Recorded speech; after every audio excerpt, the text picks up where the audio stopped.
going to take four keywords from that title. So number one is become. Number two is woman. Number three is power. And number four is influence. Become, woman, power, influence. And I want us to quickly go through that if you're taking notes. So to become is to grow. Everybody say with me, grow. Everybody say with me, grow. To become is to grow, to develop, to transform, to evolve. Say that again. To grow, to develop, to transform, to evolve, to metamorphose like a butterfly. Please understand, ladies and gentlemen, that you are created to grow, never to be stagnant. The moment you're stagnant, you start going back. There's no middle ground. It's either you're improving. That's why the Bible talks about the righteous one. It says the path of the righteous is like the shining light.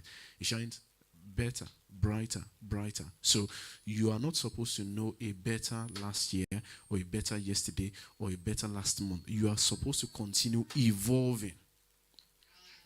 And I say this all the time. I don't know which iPhone is the latest iPhone in town right now, but almost every year they release a new one. Which one? 13, yeah. My daughter came to me and said, Dad, when are you changing your iPhone? I'm like, what's your own concern? I mean, if I want to change my iPhone, I change my phone. I know where she was going. What she was saying is, can I have the one you are using right now? So if you get another one, I will have that one. I said, when I'm ready, I'll go and change. Now, where I'm going is this. They keep every year getting new versions of all these things, okay? New versions of iPhone, new versions of all these gadgets, okay? Now, where you are right now in life, God expects you to be able to evolve, grow, develop. And I say this to people that when a child is born or when somebody is born, you are like at your version 1.0. But then as you go through life, maybe you're in primary school, maybe you're at your version 5.0. By the time you get to secondary school, maybe you're at your version 10.0. Maybe by the time you're getting married, you're at your version maybe 20 or whatever. If God destined you to become a PM, okay, or a mayor or a governor, your version 1.0 will not be able to attract the capacity or the possibility that God has in store for you. You will need to grow, evolve into what God has for you. In fact, let me say this because we're talking about influence. Many of the times we are trusting God or we are chasing a particular thing. We're believing God for certain things in our lives and we're struggling to be able to achieve it. Many of the times, the reason why you're struggling to achieve those things that God has in store for you is that you have not grown into the version that is capable of receiving what God has in store for you. Let me give a very good illustration of that. So, say for instance, I am a property developer, also an architect. Now, I remember quite clearly when I started, I had resigned my job.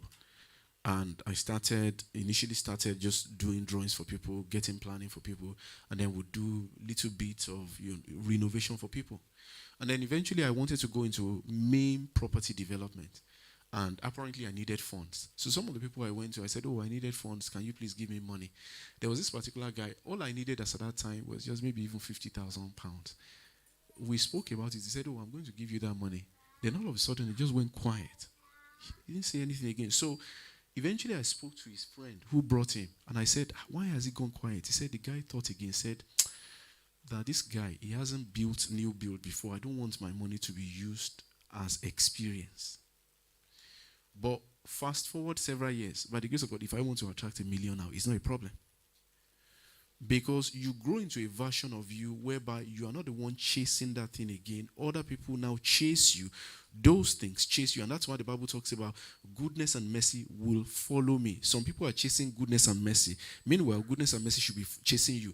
So when goodness and mercy see you chasing them, they are thinking there's something wrong because I should be chasing you according to the scripture. So for some people, they are chasing goodness and mercy. Goodness and mercy is running away because they think it's abnormal. But meanwhile, if you follow God, this is God in front of me, I'm following God. Because goodness and mercy follows God anyway. Goodness and mercy follows me as well. But when I stop following God and I'm chasing goodness and mercy are thinking, according to the scripture, goodness and mercy should follow. So why is he chasing us? We better run away because it's an abnormality. In other words, we grow and develop into a version of us that is capable of attracting the plan of God. So when we say become, it means I'm growing, I'm evolving and developing into the version of me that is able to attract the plans of God. Is somebody with me this morning at all? I want you to please help me turn to your neighbor. Say, neighbor, you need to grow. You need to develop. You need to evolve. You need to transform into the real you that is capable of taking delivery of the things that God has in store for you. Okay, are we still together? Okay, good. So this is just going on the keyword become. So I can grow, I can develop, I can become better. The biggest room is the room for change, for improvement. I can improve. If I'm not improving, I make it difficult for God to deliver his promise. So God has promised me certain things, but he wants me to be ready to take delivery. So you have promised a child a car.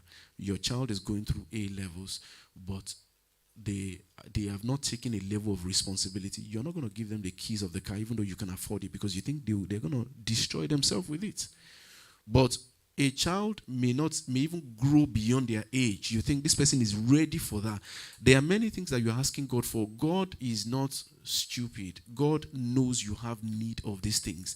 But are you ready for it? And so I need to grow. I need to develop to be able to take delivery. So we said become. And so we said another key word is woman. So who is a woman? A woman is a man with a womb. And I think that's simple enough. And that's why we say, wow, man. A woman is a female. A woman is a mother. A woman is delicate, refined version of a man. A woman is an helper. Okay? So we says becoming a woman. And then we said the third key word is power. What's power? Power is the ability to work. Okay? And then the fourth key word is influence. Everybody say with me, influence. Everybody say with me, influence. What is influence? Influence is your capacity to affect other people's thoughts, behaviors, or action without a direct contact. I'm going to say that again. What is influence? Influence is an ability to affect the thoughts, the behavior, the action of somebody else without a direct effort. And I'm going to go quickly and give us several nuggets or several laws of influence. Please understand this, ladies and gentlemen. The Bible talks about the Holy Spirit. He said, there's so many things I want to say to you right now. John chapter 16, verse 12 and 13. He said, there's so many things I want to say to you right now. He said, but you are not able to bear them. It's like me talking to my 10-year-old about business. How do you explain that? Because they haven't grown emotionally or psychologically enough for me to be able to explain those things. So there are certain things that you see your parents doing when you were young. Now that you grow, you say, oh, this is why dad used to work very hard. But as at that time, you did not have the capacity to understand that. But you need to grow to a stage for you to understand, oh, this is why my boys used to say this.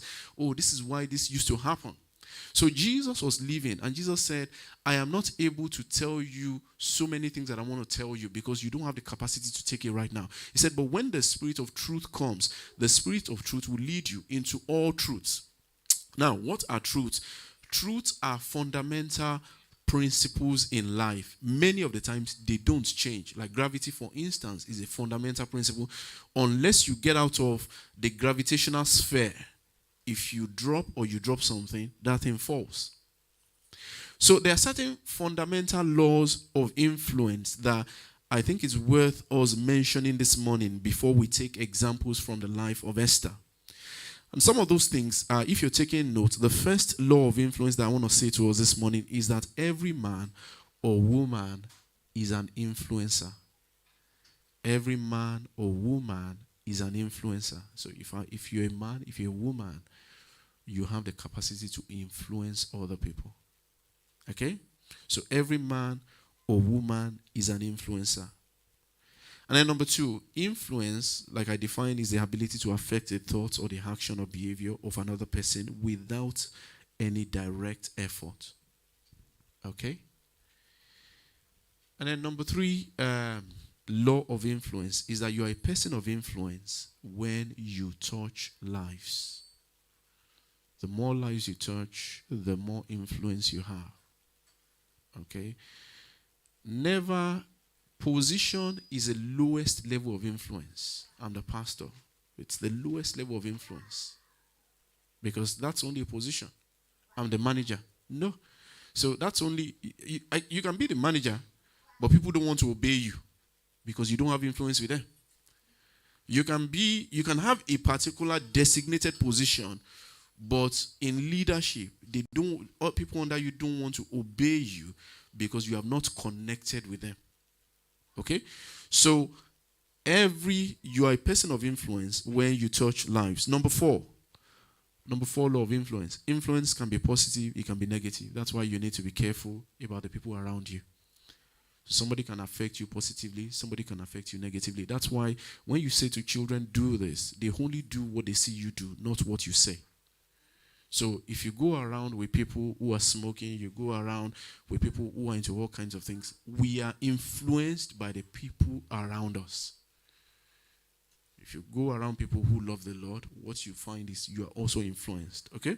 Number 5, anything you have, whether it's your looks or your gift or your resources, your love or your sacrifice, it can be a tool of influence. Anything you have can be a tool of influence.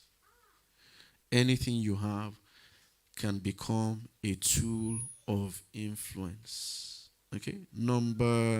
Is it 5 now? 1, 2, 5, yeah? Is it 5? Is it 5, yeah? Okay? When we connect to people or they connect with us, a sphere of influence is created. Please remember the law of the magnet. If you put a magnet somewhere, it has a sphere of influence whereby it's able to attract a metal. Okay?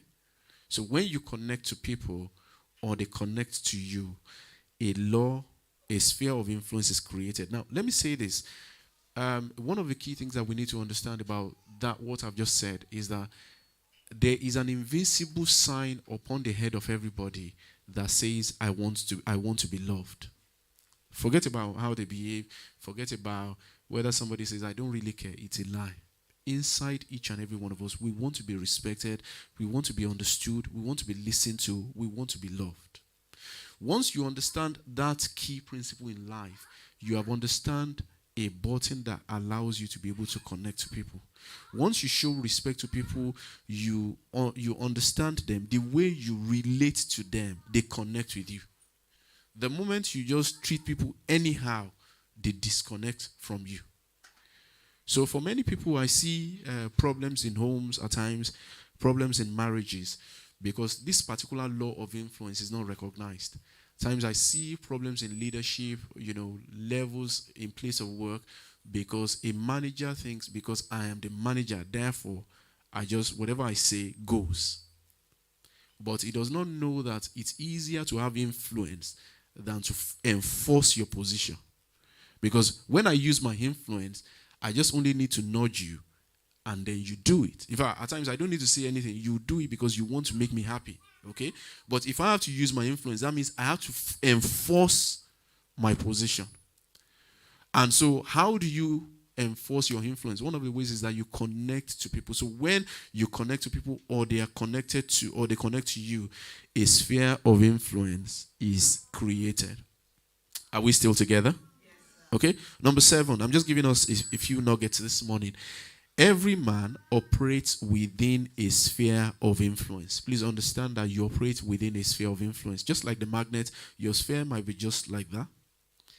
Your sphere might be this room. For instance, Pastor Yomi and Pastor Yewande operate within the sphere of influence in this house. So if Pastor Yomi was to say, quickly, there's somebody by the door. They need 20 pounds. We just need this, but there's no 20 pounds. Can I have that 20 pounds? I will give it to you after service. You won't hesitate. You will give it to him straight away because he has an influence. If, like, I came into this room because he introduced me, I say, oh, we quickly need this particular thing. Most likely, you would answer me because I am on borrowed influence because he introduced me. So that's a secondary influence because of him, because you don't know me directly, but because you know him that is trustworthy, you have extended that influence to me. Say you did not know me and he did not introduce me, and I came in and I said to you, I need 10 pounds. Because I don't have no influence with you, you will not give me that money. I don't know whether what I'm saying makes any sense at all. So influence, ladies and gentlemen, when we connect to, for every man has a sphere whereby they operate in.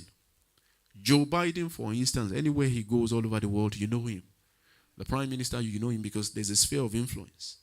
But you might have somebody else, within a sphere of influence, you know them, but in a bigger sphere, you don't know them. And that's why you need to understand your own sphere of influence, because everybody operates within a particular sphere of influence. Are we still together? Yes, sir. Okay, is it 8 now?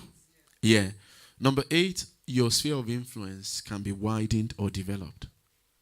So maybe today your sphere of influence is only 4 people. You can become 10 people by connecting to them, by being a blessing into their lives. So the more you connect to people, the more you become a blessing to people, the more you touch lives, the more your sphere of influence widens.